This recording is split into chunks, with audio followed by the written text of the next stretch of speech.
Happy New Year, and welcome to part 1 of 6 of this in-depth review of the HP Touchsmart tx2z convertible tablet PC. In the 6 parts of this review, we'll start with this overview, then do a tour of the TX2 in part 2. In parts 3 and 4, we'll cover the bad and good aspects of the TX2Z respectively. In part 5, we'll look at the unit's tablet functionality. And finally, in part 6, we'll cover some odds and ends, like quirks with the device and some useful accessories. If you're like me, you like the conclusion of a review up front. So here it is. The TX2Z is a great convertible tablet PC overall. It's a Swiss Army mobile computer. Great performance, good tablet capabilities with a dual mode digitizer that works with both an electromagnetic pen and a capacitive touch-resistant touchscreen. Great wireless connectivity with both 802.11n draft Wi-Fi and optional Bluetooth 2.0. And it's even capable of playing modern games like Call of Duty World at War. Even though with that particular game I had to play it at the lowest settings. There's another game that I will show in the good aspects part of the review, where I'll run a game called Trackmania United Forever at native resolution 1280 by 800 on this unit with very good performance, and it's a really cool game to play on a laptop. It doesn't require a mouse, just the arrow keys, so we'll take a look at that later.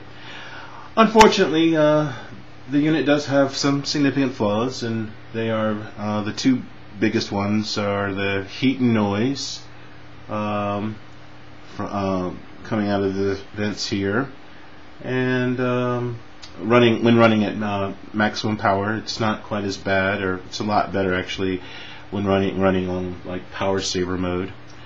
And also the viewing angles of the display are barely adequate, I think, for a tablet PC. And there's a fair amount of glare with this unit with the high gloss finish. I'm not sure why HP does that. But we'll cover those in greater detail in later parts of the review. Personally, I think the TX2 is a convertible that works best primarily as a laptop, and then secondarily as a tablet for taking notes. Like we said, the performance is rather good. If you notice this desktop here, this is called Deskscapes by StarDock, which is an add-in to for the Windows Dream Scene motion desktop. Deskscapes gives you some more flexibility and different kinds of things that you can use for your desktop, but with this running, the unit actually is only hitting about 20% CPU, which is pretty good. Deskscapes can eat up a lot of CPU depending on the background you're using. So the performance is really good. And Bluetooth is cool. I mean, this is a Bluetooth mouse. We'll talk about that in the accessories. Connects natively. I don't need to use a fob to connect it in any of the USB ports, so that frees up the machine USB ports for other uses.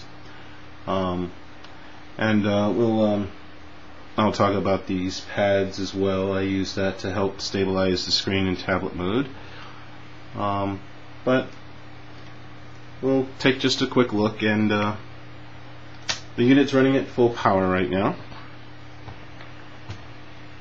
And as you can see, it's fairly responsive.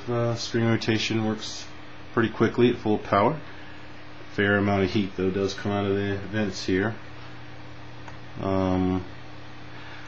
This is an N-Trig digitizer. We'll talk about that a little bit more in greater detail later. So it's not a Wacom based machine, so if you're a Photoshop guru, this may not be the device for you. As I understand it, I'm not a Photoshop guru, but as I understand it though, pressure sensitivity seems to work best with Wacom based units. So This may not be the unit for you if you're into Photoshop, but yeah, definitely if you're into that, do some research. Like I said, that's not my bag, but the pen interface works well. I have a Toshiba R25 tablet PC that I bought a couple years ago,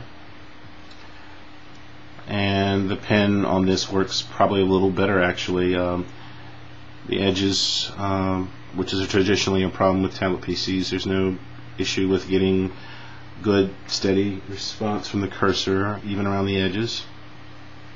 And like you said, this is a dual mode machine, so as you notice, I don't get any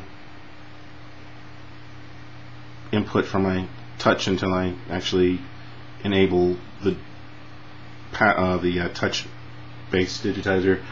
We'll talk about that a little later as well. So overall, this is a great unit. I'm primarily a software developer, so this runs my tools. Microsoft technologies, what I base most of my work on. So the tools run very well on this machine, very responsive.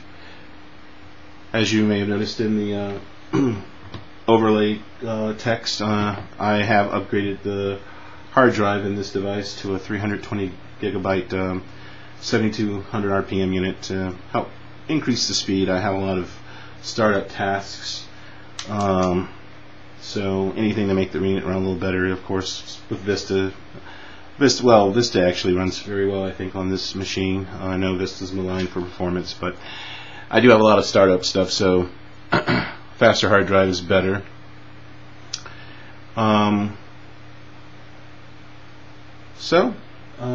There you have it. Just like I said, a quick overview of what we're going to be talking about and things to look for, and the unit is, like I said, I've had it for about a month. It's very nice, a solid, well constructed, good keyboard, nice feel to it. The tablet latching could be better. We'll talk about that a little more in later part of the review. And it is attractive, and the weight's very nice. It's not overly heavy. It's not definitely an ultralight, but it's perfectly fine for short stints in tablet mode, and it's packs up well in a bag.